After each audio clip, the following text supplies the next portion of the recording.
Welcome back, viewers, to another edition of Focus on Africans, program where we discuss with Africans and people with interest in Africa, and also about the conditions of our great continent, Africa.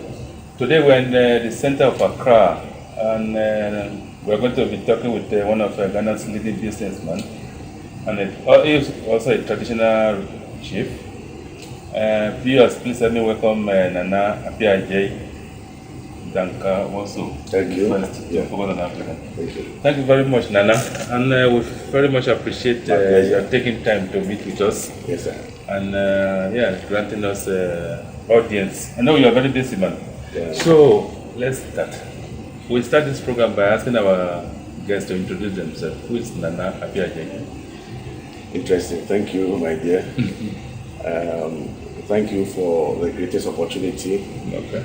You are welcome. And with all humility and hard work that you have come this far, and come to me, and so that we can all showcase what we have for Africa and the rest of the world. My name is Nana Dankawoso I, a traditional chief in the Ashanti Dwabin, or Dwabin Asante. Dwabin Asante is an old town, which the people were so courageous. We're going to talk about the Dwabin people. Good. Let's talk about Nana. Good. And so it's about 10 minutes, 15 minutes drive away from Kumasi. Okay. So close? So very close. Okay. Yeah, Nana Dankawoso was stood about 5 years ago as the Omahime Chiane of Dwabin traditional area. So you speak for the chief? I speak for the chief. Oh. And so to speak, and specifically, Nana Dankawoso II, the Omahime of Dwabin traditional area, who used to be a former, or he is a former member of the Council of State and the chairman of the KM University Council. University of Nkrumah University. Yeah. And he is also the executive chairman of Dwabin Oil Mills, which takes about 3,000 people. Employed 3,000 people? About 3,000 people. Okay, let's, there are a lot of things to discuss. Yes. So I started my life. Were you born at Dwabin? I was born in Dwabin. Your parents are both from my father, he died about a year and a half ago. Okay. But he was also from Dwabin? He was also from Dwabin. Okay. He had about 84 years. Hey. Yes. My mother is still around. She's about 74, 75 years. 74 years. 74 years. My grandmother is about 96 years. She's around. 96? Yes. Your grandmother is still around? Very kicking, very strong. Maybe you have to tell us the secret. She will be in the position to tell you. Yeah. Okay, what are the things you remember from when you were growing up in Dwabin? I started primary school there, elementary school, that is middle school, went to the secondary school, and up to Form 5 in Dwabin. What type of place is it for those of us who have never been there? It's a very nice place, a very neat place. Okay. And what it's do the a people there do? well-planned town. Dwabin. When you come there, you like the place. Maybe you won't think of coming back. The people are very lively. Okay. And they are God-fearing people, hardworking. What is the main occupation? Actually, they are farmers. Okay. And what type of produce is there? Cocoa. Cocoa farming area. You said it's a planned city, whether from origin or the planning. The planning. Because many of our towns in Ghana are not well planned. So. The chief, the traditional, the paramount chief there, when he was stood, because he was well educated and an engineer from the K University. Okay. He initiated that. Okay. And you have a lot of streets in the town, well laid out and well constructed. Okay. And all have tied roads and streets in the town. Okay. Seriously. And The buildings there, you know, Fantastic. very, very fantastic. Okay. I wish one day you get there. I will try to we surely get When there. people pass there, Yeah.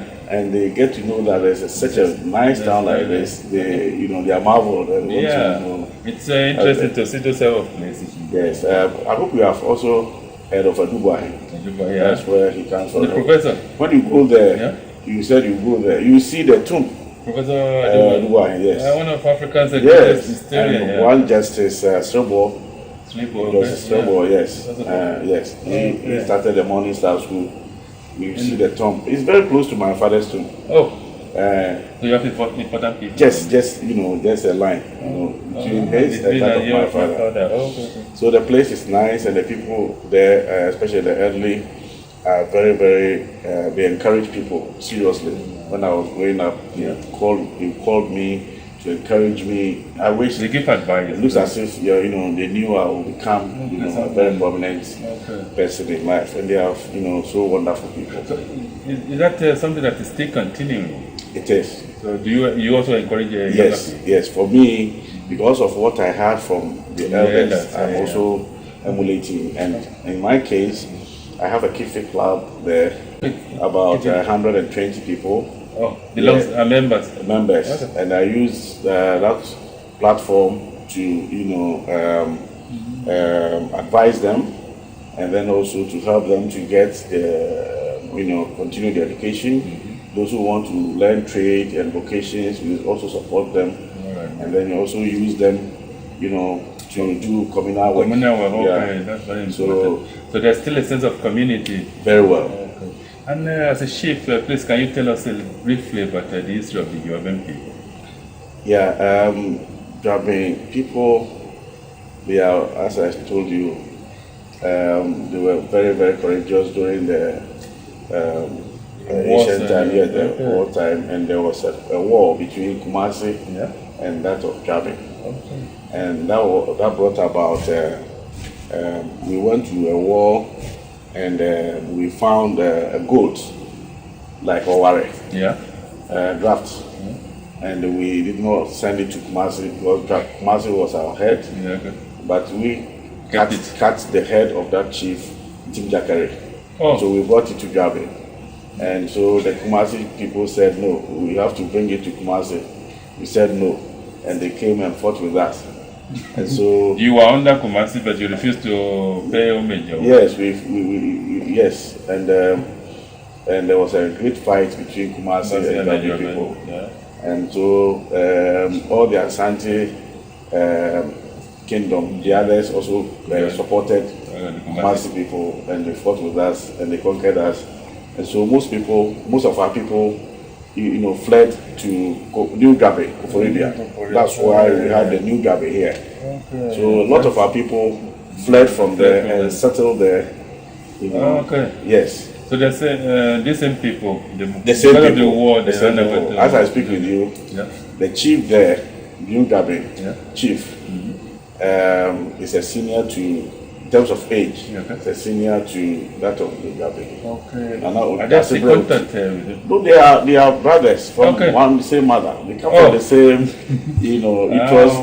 Interesting. They come from the same uterus. So that is a very interesting thing. And people came to settle here. Most of them came back. Others did not come back. But have people forgotten about the war or? Yes. They have already forgotten about it. So at a point, the Ashantis came together and under one, you know, king, and I was saying when the Konfanochi came around, and so from the Ashanti kingdom, the Kumasi became the kingdom, and that is the king, and all the about 55 paramounts under him, and that's why. Bloody Gabe. Gabe sits very close on the right to the tomb for times. So Gabe, in terms of history and in terms of contemporary chieftaincy, it plays a very key role in that of Asanteman. Okay. And it sits on the right side. Yes, immediate on the yes. What's the significance of that? The significance is that if somebody sits on your immediate right, It means the person is very, very close to you and is very next. Yes, very important. So the chief of Juaben is next to the Asante. No, you can't say that because each of them has its own allegiance and its own hierarchy. The chief of Juaben is a nephew of Otumfo.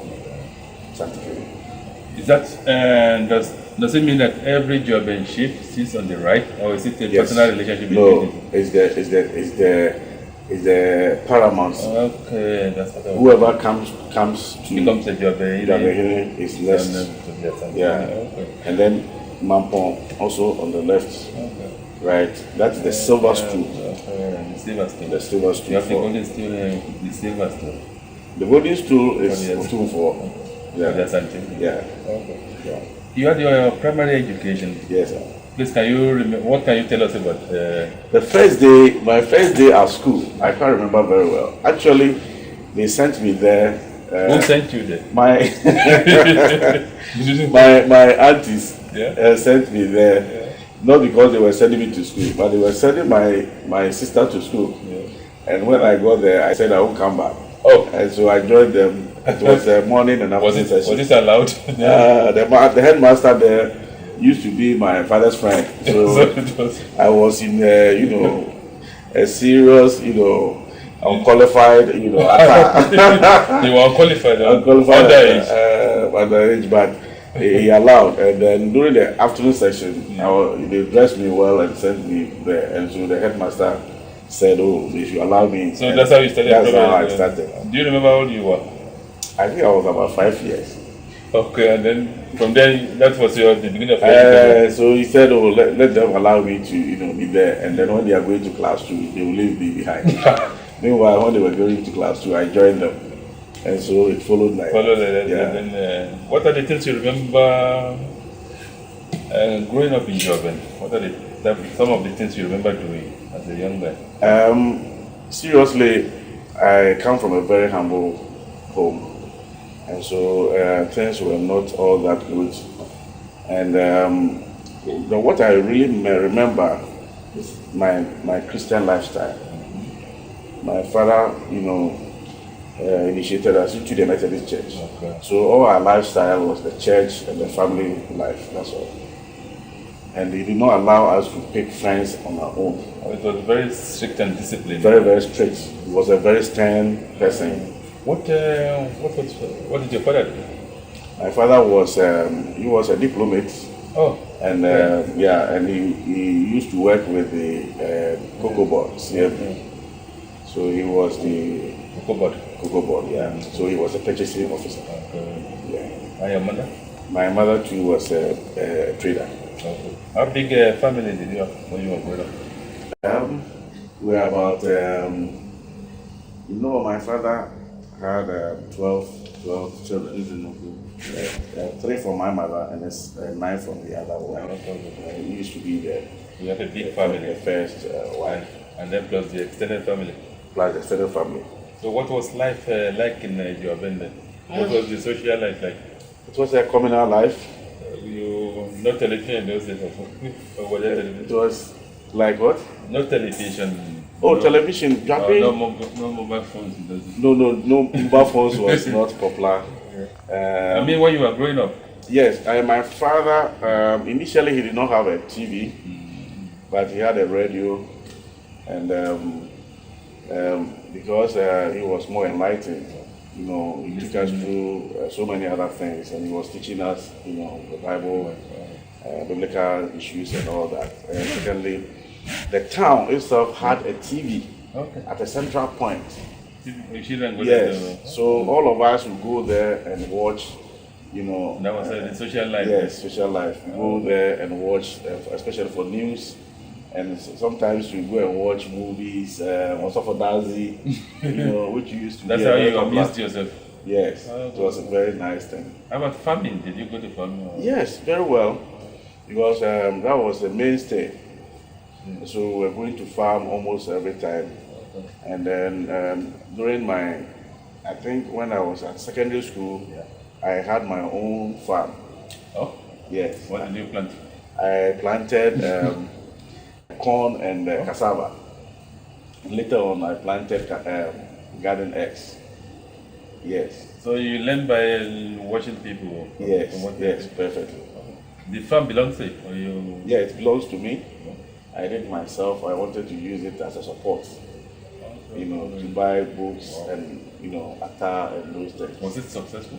Very successful. You harvested and sold Very well. Very well. Okay. And then later on, when I go to secondary school Form 3 and through Form 5, I used to, go for by day. That is what we call it. By day. You go and weed there, and then at the end of the day, you are paid for the labor. Okay.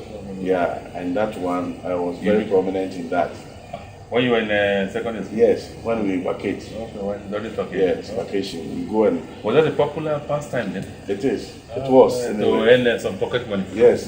And so many other things. You could use it to buy so many other things. Because it's like, I had some friend, one of my friends, Amwa, Paul Dankawoso I. We go and then get a big farm, like a cocoa plantation. Then we weed. And then you get a lot of money. Yes. To spend, it was a nice thing. But I remember very well when I was in the middle school, I was a very brilliant guy.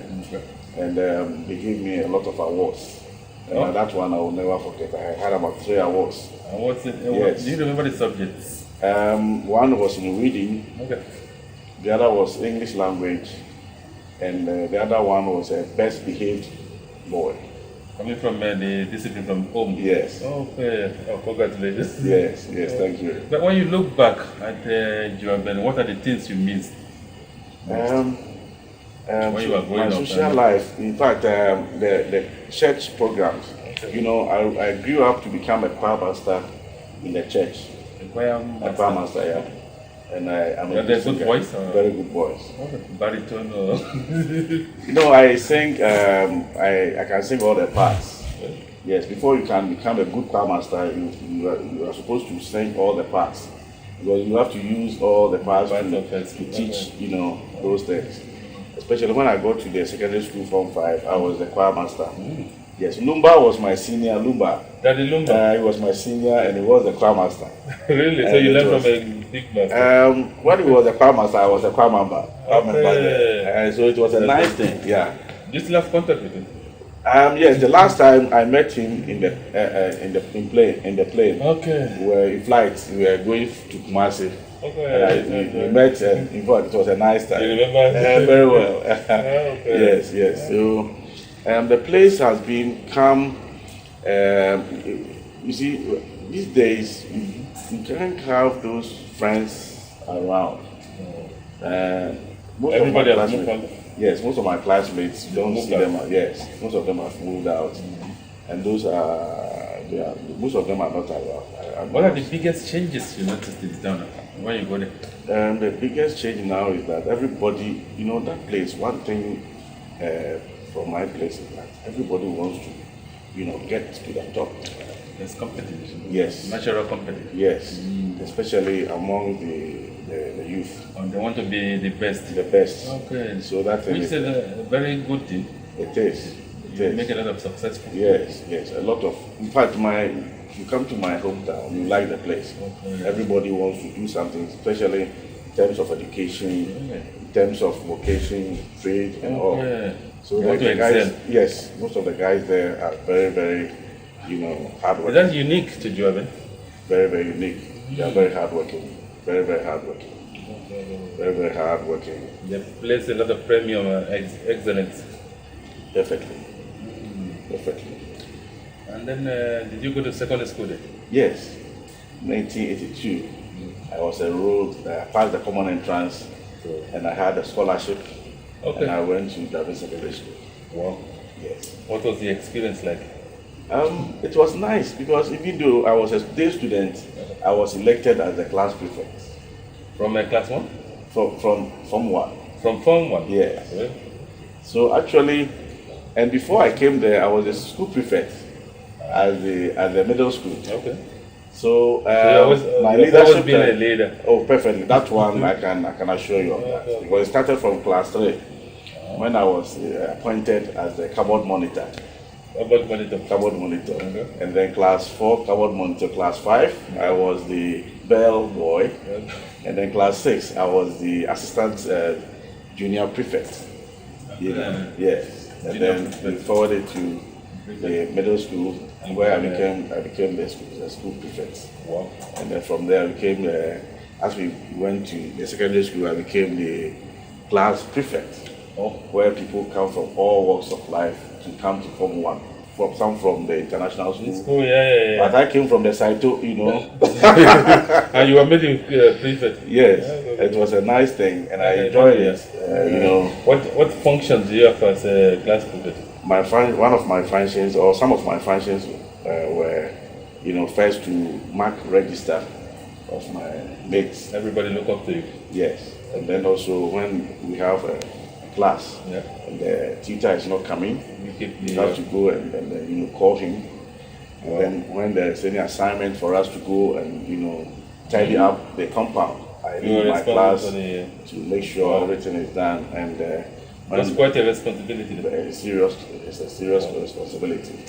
And then make sure that if somebody is not well, you inform the authorities and all those things. Yeah. Okay. So it was quite. Were you taught what to do, or you have to learn it on your own? Actually, I was not taught, but I was very affable and social. So I went to one. How did you learn about the functions of prefect? Some of them came naturally. Others too. I approached some of the teachers. Okay, to ask them what should I do to, because I wanted to attain excellence. There were a lot of competition in the class as well. So I wanted to, and my people liked me even up to today. Okay, we'll take this short break, and when we come back, we'll continue with our discussion with Nana Dankawoso. Yeah.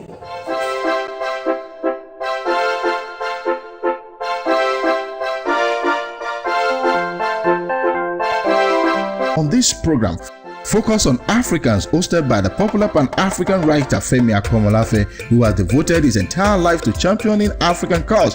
We highlight this problem and try to look for solution. Focus on Africans is a program to watch, to meet with those with passion to build a better African for ourselves and the coming generations. Focus on Africans. Together, we can build a better Africa. Welcome back, viewers. The program is Focus on Africans. My name is Femi Akomolafe, and today our guest is Nana Dankawoso I. He's telling us about the interesting life in Joabel, Ashanti region. Nana, Yes, sir. from secondary school you went to teacher training. Before I went to the teacher training, I went to sixth form. Sixth form, At Konobu Dumasi. Konobu? Dumasi Secondary School, where I read accounting, economics. Accounting and economics. Economics, government, and the normal general paper. Yeah.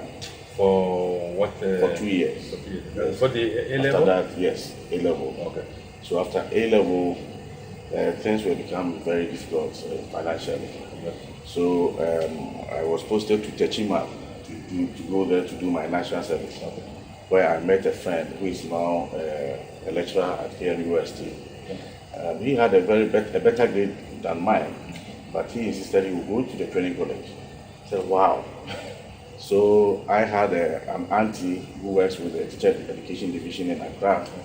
So I decided to help him to get enrolled at the training college. So I accompanied him to my aunt, and my aunt also said, why are you not, joining your friend? And so actually that was where I was convinced to go to the training college. Yeah, so it was the auntie that convinced you? Yes, yes. So we all went to official training college. But I thank God that it was good. That was what was your original plan then? My original plan was to get to the university and read economics. So when I was enrolled at the training college, I actually became the leader of the first year. The leadership seems to be following you. Yes, I became a leader of the first years, and I led them very well, and they applauded, and they liked me. And when we got to the third year, moving to the third year, I became the school prefect. And that was where God actually helped me to identify my talents. And what are the things you noticed? What are the talents you discovered? I discovered that I was good at organizing. I was a good organizer. Yeah. And I also realized that I was good at management of resources. I also realized that I was a good leader in terms of helping my people to manage things well. You relate well to people? Very well, very well. Okay. Relate very well with the people and helped them, also led them to also do a lot of developmental projects during my term as the school prefect. And so at the 50th anniversary of the school, I was elected as the best school prefect ever produced. And that is the picture you see there with the former vice president. This one? Yes. And do you remember some of the projects you initiated? Yes. I led them to buy Benz bus for the school. Okay. We also had a school canteen. Yes, and I also helped them to organize extra classes because some of the predecessors did not pass well in the exam. So we also organized it to bring external tutors. Sort of remedial classes? Yes, remedial, and it helped us a lot. Wow. Yeah. So those were your initiatives? Those were all my initiatives. How did you pay for the bus? We were receiving allowances. Okay. So I discussed with the student body, and we all agreed to, contribute monthly, and PTA also supported, and we bought that bus as well. Then we also came out with a canteen, where apart from the normal dining hall, where we used to sit to eat, it was not conducive. So we managed to get one. So they still remember you with very well. Wow. Yeah. So even now, the last year at the SRC Deba, they invited me as the chairman for the occasion. Oh, okay. It was a nice time. I imagine. Yeah. It was a nice time. Did you teach? Yes, I taught for 3 years. Where? At Agona in the Ashanti region. Agona, okay. Fija Sexual District. What was the experience like teaching? I like anything I'm doing, I do it with perfection. I do it with passion. Okay. So I took the teaching. Many people frown on teaching. They said, No, it was a good experience and a very nice experience. Imparting knowledge. Yes, imparting knowledge. And as a brilliant guy, you also always want others to, learn from what you can teach them. And I was very happy to be a good teacher at the time. At the point, I was selected as one of the best teachers in the district. Okay. Yeah, and I rose to become the secretary to the guidance and counseling committee of the district. Okay. So it was a nice thing. Some of my children, they all passed and passed well because I took the school as mine. Really? Yes, I took the school as mine, and so anything apart from the normal teaching and that of the good care and attention for the children. So you didn't just see it as an 8 to 5 job or 8 to 3 job. You see it as a calling. Actually, as I how many people go to teach from 8 o'clock when it's 3 o'clock? No. For myself, I started. I started teaching, or I will start teaching at 7 every day. My house was close to the school, so at 6:30 I will be in the school. And then the children will come, and I will take them 1 hour for English, right? And then we'll break to work on our compound. Come back on assembly, and we break for a normal. So I was teaching them free of charge for that. It was extra classes. Why was that? You just wanted to give something back. Yes, yes. And I told you that the church has helped me a lot. So the church posted me to that place to help the school and to help the church. And the church also revived very well. I told you I was a good singer. I'm a good singer. Yes. So I used that to evangelize.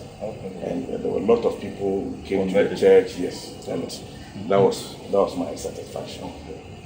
And from you did teaching for 3 years, and after? I went to the University of Cape Coast. What did you read? I read geography and sociology. Now you change from economics and accountancy. Why did you change? Why did you switch? The curricula and the selection procedures will swerve you to a different place altogether. But it was geography not your first choice? Actually, I was given 2 areas. Economics, I did geography at the O level. And then they gave me economics, sociology, geography and sociology. Yeah, so I picked geography, sociology. Yeah. Do you enjoy doing sociology? Very well. Very well, and it has helped me a lot. And after, what did you do? From there, when I was there, I decided not to read education again. I wanted to divert or branch to another area, and so which is insurance.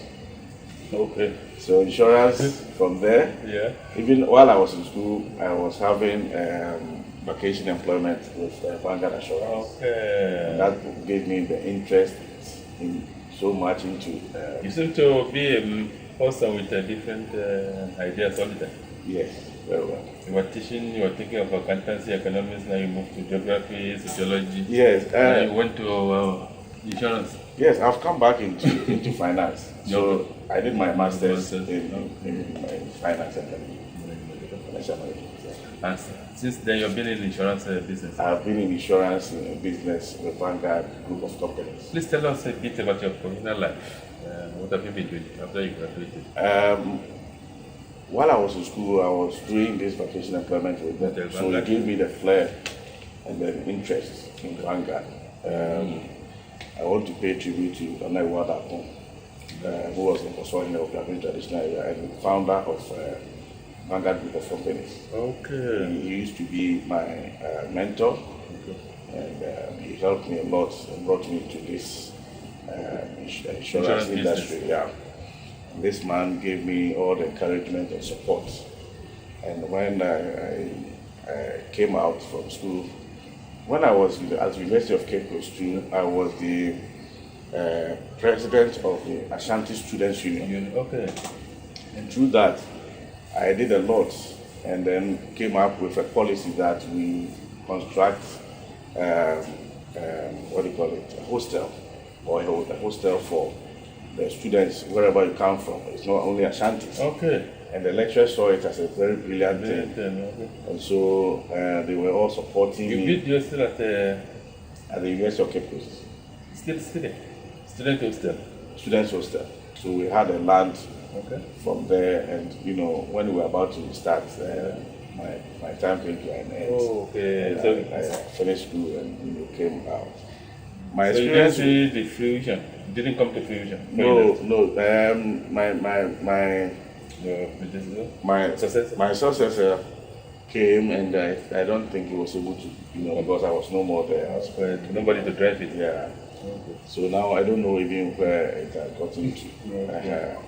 But my experience in the insurance industry, I was with the motor insurance. When you say motor insurance, that kind of vehicle insurance. And I was with the underwriting, where you come in to have your vehicle insured. That was where I was. And then later on, I was posted to the motor claims. That is where there's an accident.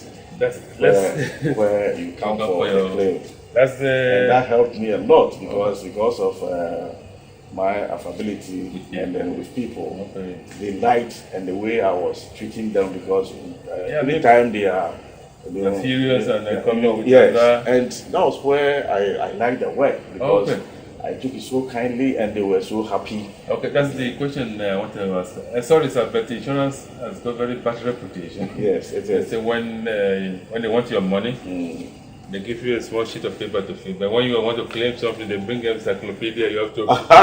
So, how does the insurance operate for people who are not very? Yes, that is true. But in actual fact, it's like if you want to do good underwriting, that will follow a good claim. Good underwriting means what, sir? Good underwriting means that you get all the details that one has to take about the vehicle that's going to be insured. Okay, that is the value of the car as the time of insuring, the date of manufacturing, and all those things. If you do that, these are not the things they explain to people when you go there. They write some very small letters. Oh, apart from that, you see, you have to explain to the client. What we have 3 types of motor insurance. We have the third party, fire and theft, and the comprehensive. You have to explain to the client why you should take any of them. Most of the underwriters are not interested. Yes, most of them are not interested, especially when you go through agents. They are all just want to sign you in. Yeah. If you come to a broker, now I'm a broker. Yeah. So people should rather come to a broker. Yes, it's good. Not to agent.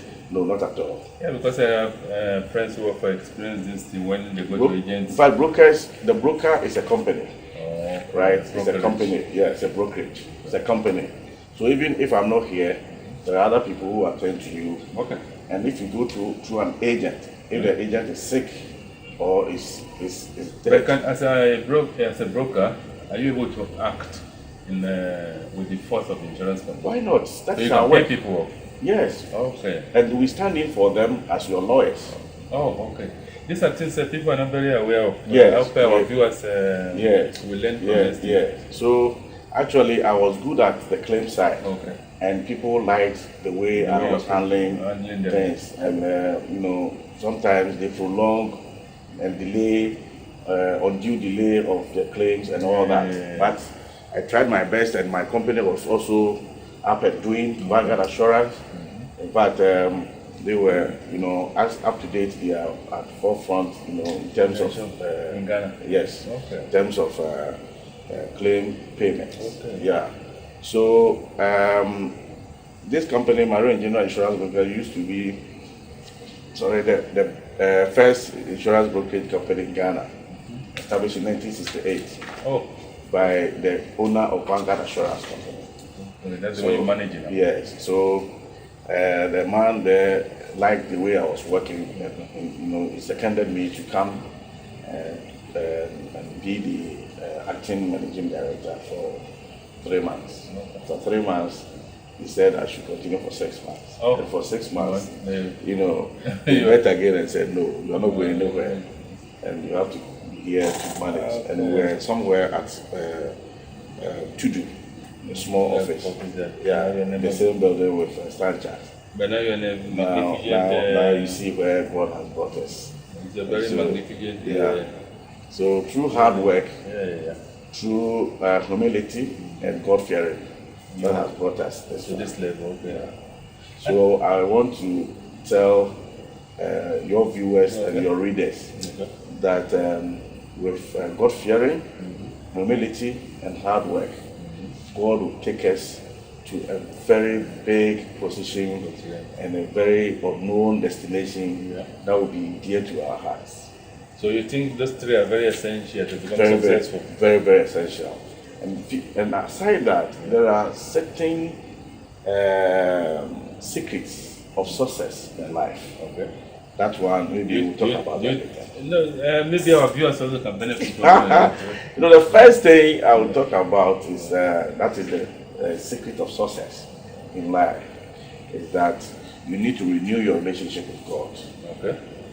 If you are in good terms with God, like you are in good terms with me, you were testing me, irrespective of my position, whatever. You can test me and call me at any time because we have a very common bond. You get it? So, like the same, one has to renew his relationship with God, irrespective of whether you attend church or whatever. You know. The second thing is forgiveness. Forgiveness. Yes, you need to forgive one another. Okay, you say Don't you keep love them malice. God or you love one another. Don't keep them malice. No, not at all. It's not necessary. That's the second one. The second one, and the third one is about generosity. Trying to help one another, which is very, very important, especially The blessed is the end and give it. Yes. You see, if you read Proverbs 11:25, say that generous shall prosper, and he who waters shall be watered. And if you do this, you be like this one, evergreen, just like a tree planted alongside of the river. Always be It will evergreen. be always evergreen. You know, it will have its fruits at the right time, and the leaves will never wither. You see? I hope our viewers are taking note of the advice you are giving us. Thank you very much. Yes, sir. You've been in teaching. You are also a businessman. You are also a broker. Yes, sir. Which of the functions you like the most? If you have to make a choice. I will go for entrepreneurship. So you are involved with a lot of things. Yeah. Which is what you are doing at the moment. Yes. How many businesses are you involved in? Right now, if we talk about other people's businesses that I'm helping, Okay. I can talk about close to about 10. Helping in terms of management? Or? Helping in terms of being a board member. And yours And is you are involved with education, insurance, Yes. I am with the transportation, West Africa Establishment Council as a board member. WAEC. WAEC. Okay. Also a board member of University of Ghana Business School. I'm also a board member of Children's Hospital. 10 member of 10 boards. About 10 boards. Apart from your own business. Yes. Apart from my- That's the question. How do you find it time? It's very challenging, but as I told Because you, many of us are struggling with home business and yeah, it's about planning. planning. You need to plan well. I told you I did management, so time management is also a key. Which is key, keynote for some of us, because in Ghana, or I should say in Africa, we have this problem with planning and also with timing. You know, How do you think we can overcome? we say that, but few of them are so conscious about that. The problem we have in Africa is that majority of us are Africans are illiterates. Illiterate. Yeah, that is, they did not attend formal education, but they are good at other areas that they don't know they are good at. The potentials. Yeah. That is it. So we don't harness the comparative advantage that we have. That is all. You know. Okay. So We want to talk about our continent, but before we do that, you've been a member of delegations to several countries. yes, as the vice president of Ghana Chamber of Commerce and Industry. You are the vice president. Yes, sir. What are the functions? What are your functions? The Chamber of Commerce and Industry is the mouthpiece of the commerce, those in business, commerce, and industry. The umbrella organization. Yes, it's an organization. It's what we call an association. So anybody who becomes, if your company is registered with the Registrar General, and you can join. Okay. Yeah, and we You have to have a certain amount of capital. no, not necessarily that. Once you are into any trade or any small business, once it's registered, and that means it is recognized, then you can become a member. And we serve as an advocacy group. And you are the vice president. I'm the vice president. Yeah, you've led delegations to several countries. How Yes. many countries have you been there? Several, including Belgium, China. What do you do as Turkey. a delegation? What are you? We lead them to go for, to look for partners in the first place, and then also to look for other businesses. Do you offer official sanctions, or are you promoted by the government, or you go on your We work under the Ministry of Trade and Industry. And so they are involved with your yes, trips? They are involved in our trips. They know all the other things that we do.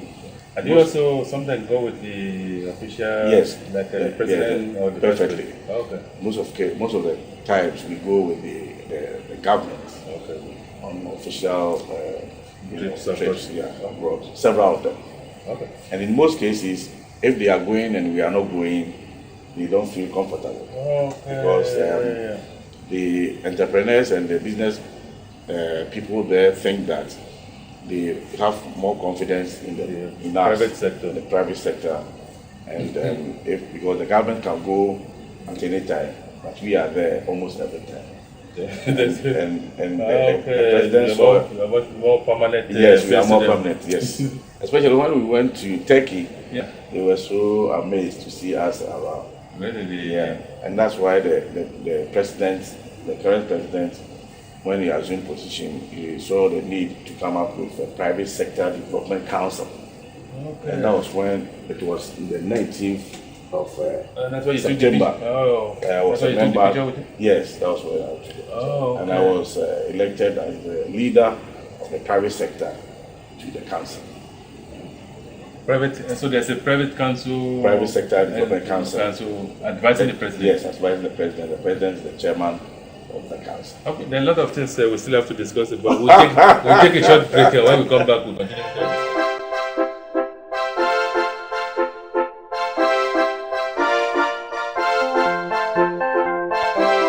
On this program, Focus on Africans, hosted by the popular Pan-African writer Femi Akomolafe, who has devoted his entire life to championing African cause. We highlight this problem and try to look for solution. Focus on Africans is a program to watch to meet with those with passion to build a better African for ourselves and the coming generations. Focus on Africans. Together, we can build a better Africa. Nana? Yes, sir. You've been to several countries. Yes. Which country impressed you the most? And why? For now, I think China. Why is that, sir? China, they have developed a lot. And if you look at physically, they have developed a lot, seriously. And I don't know how to describe it. More than what you saw in Europe? Oh, far. You know it more than I know. Okay. I think I went to Holland as well. And that's your own country. And China, I was seriously amazed. You know, if you look at from I don't know where to start. You don't even know what to start. No. Every day they are the technology of building in the rivers, in the seas.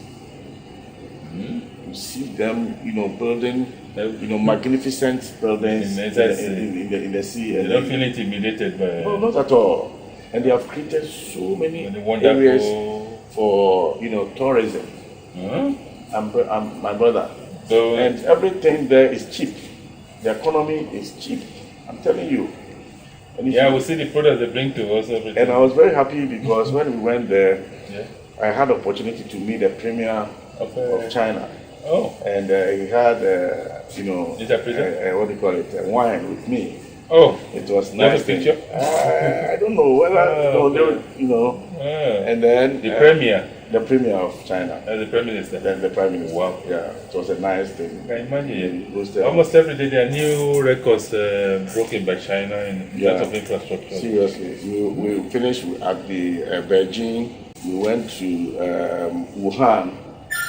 They have been to Ghana before. They've been to Ghana before? Yes. And you were returning the visit? Yeah, and there was an exhibition that I accompanied the Deputy Minister of Trade to open here. Oh, okay. So when we went there, they were showing some of the things they have been doing with Africans, because it was a China African Entrepreneurs Conference. Okay. Lo and behold, I saw my picture and wow, on the big screen. Wow, look at me. That's the man from your best. Wow. It takes the grace to be there. I can imagine. Oh my God, it was a nice thing. And apart from China, which other country impressed you? Apart from China, I think South Africa. In terms of what, sir? South Africa, we are so doing well. Seriously, so far developed, especially Pretoria, Johannesburg, Cape Town, Rustenburg, and then the Sun City. It was nice. That's magic. So nice, Sun City. I like the place. Which brings us to the major theme of this program, sir. We've been around, we've seen what human beings have been able to achieve. Yes. And then you come back to Africa, you see our level of development. What do you think we are doing wrong? The problem has been twofold. One, we look down on ourselves. Then we look down on ourselves. Yes. Not having confidence in ourselves. The confidence level is low. And then two, it's about selfishness. Selfishness. Yes.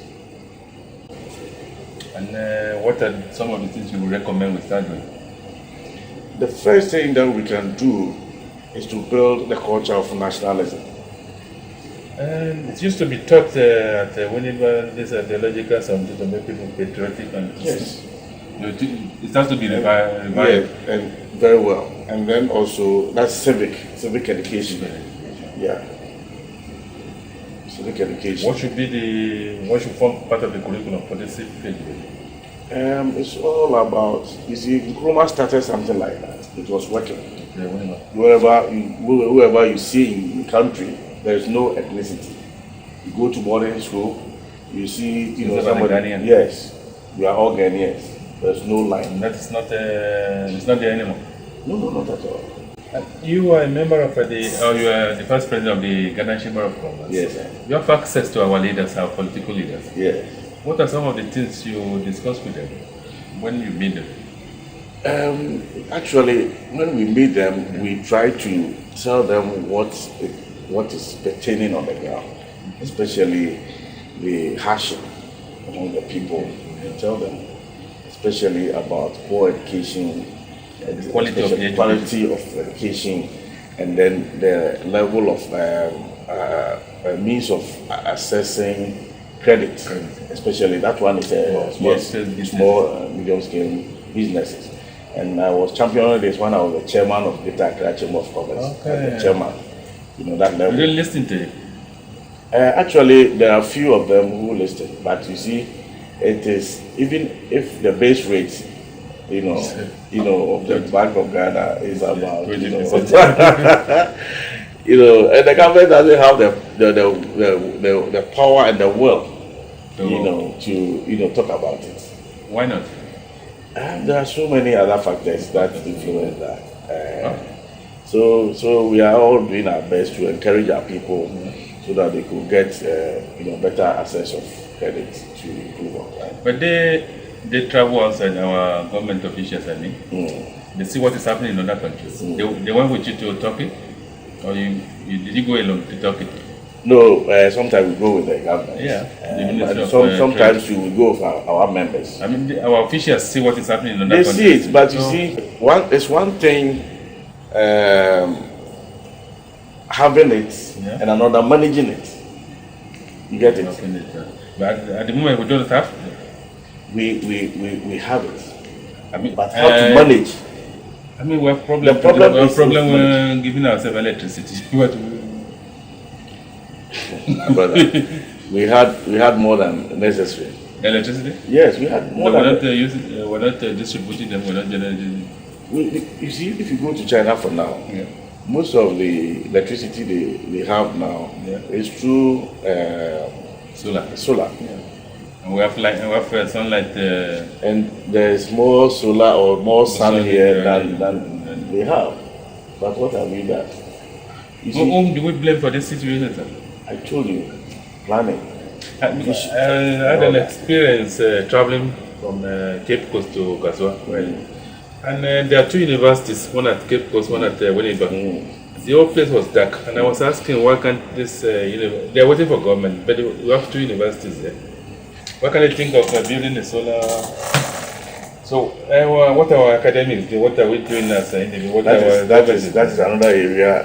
If you take that one. So we're just trying to generate ideas on this program or some of these problems. Wherever you find yourself, you need to be more innovative. Right? Innovative. So you think we're too complacent? You see, and you brighten the corner where you are, my brother. But many of us are not interested. You see, and so you look at the small area. Do something. Do something there. Okay. If I do something in my small area, you also do something. When we bring them together, that is the macro, and that's what we lack. That's what we are supposed to do. Seriously. We don't do it. People get money. Also, individuals they get money, and they think they are okay. You don't mind the rest. When they build a wall around themselves, then it's you see. I'm comfortable, so I don't care what that. Yes. So there are a lot of things, but I was, I was forced to say that in Africa too, the identification system is also a serious bane that we need to look at. And you mean addresses and those things. That's very, very. Which comes down to what you said is lack of planning. Yeah. How do you plan with that? When we get that, and then also demarcate, and then have locations, easily identify. To also help us in doing all. Because it's like you go to even South Africa, even though it's in Africa. Yeah, over there. In terms of you get a credit card, you do buy all other things with credit card. But you need address. You need to have a physical address before you go. Start from somewhere, improve to somewhere else. Okay. So even though it's not far-fetched, but there's more for us to improve, and we can do more. We have all the resources, my brother. And we have all the scholars. But we're not announcing them. My brother. So sometimes just sit back and see. We don't have a think tank. All right? People generate ideas. Yes. For example, in my area, we have a think tank. Yes. For the traditional area. For the traditional area. I think what should be happening. Yes. We have a think tank. When it came to the 40th anniversary of Yomahine, the think tank came together and we planned everything. It was very, very successful. But you need to plan. You see? Okay. So, for example, if you do that within that area, then the municipal assembly, the region, and it goes on and on and on. Don't you suggest some of these things to the leaders when you visit the political leaders? You do, but you see, just advising is one, and then heeding to the advice is another. So, and because of politics, the political will is not there. So for some time to accept, if you advise, they will just read, where are you coming from? If you come from the other party or the other, they color it with the color, they will color it. Whether green. How do we get? How do you think it come from the civic education? Perfectly. When people are taught to this national. Because for me, I'm so passionate about the Ghanaian. And whether irrespective of where you are coming from or the political colors. You see it. Because I believe that if all of us, are endowed and live well, you have benefit. You leave something also for the children and for the legacy. And you have a very good succession plan. Everybody will be, self-sufficient, and I think that will make God happy. You see, because the talents that we talk about in the Bible, it's not anywhere. It's just around us. You are a young chief after you have been. You're also a very deep Christian and stuff. How do you, is there no contradiction? No, not at all. So how do you manage to combine the two? No, not at all. If you have to do traditional things, you do it. If you have to do Christian things, you do it. It's all about, perception. It's a perception of the people. And when I was, I was appointed to come and, serve my people, I was thinking the same way. But it's not like that. Okay. You see, I was born into the Christendom as a Methodist, and I was, had opportunity to sing to glorify God. And I had some people in the Bible as my mentors, David and Joseph. David and Joseph. Yes. King David. King David. And Joseph. And Joseph was, you know, when who led the people to Israel. yes, to be the prime minister. thank you, the prime minister. And so they perceived to be, for example, Joseph was sold. Yeah, into slavery. Yeah, into slavery. And became But the prime minister. that he used that problem or challenge, turn it to become an opportunity. And that is the way you see life. yes. So no matter the challenge that comes to you, if you seek the face of God, that challenge you overcome it and turn it to become an opportunity. Nana, if tomorrow the president, you receive a call from the president and need advice from you, what are you going to tell him? What I will tell him is that, Write me a short memo. I need some advice from you. yes, what I will tell him 3 things. Yeah. As I've indicated already: God-fearing, humility, and hard work. Thank you very much, Nana. You're welcome, sir. And viewers, thank you very much for watching this edition of Focus on Africa. It has been very interesting discussing with Nana Dankawoso the first. We don't have a problem in Africa that we cannot solve if we only would put our minds to it. My name is Femi Akomolafe. The program is Focus on Africans. Until next week, when we come your way with another edition, I say, Ireo.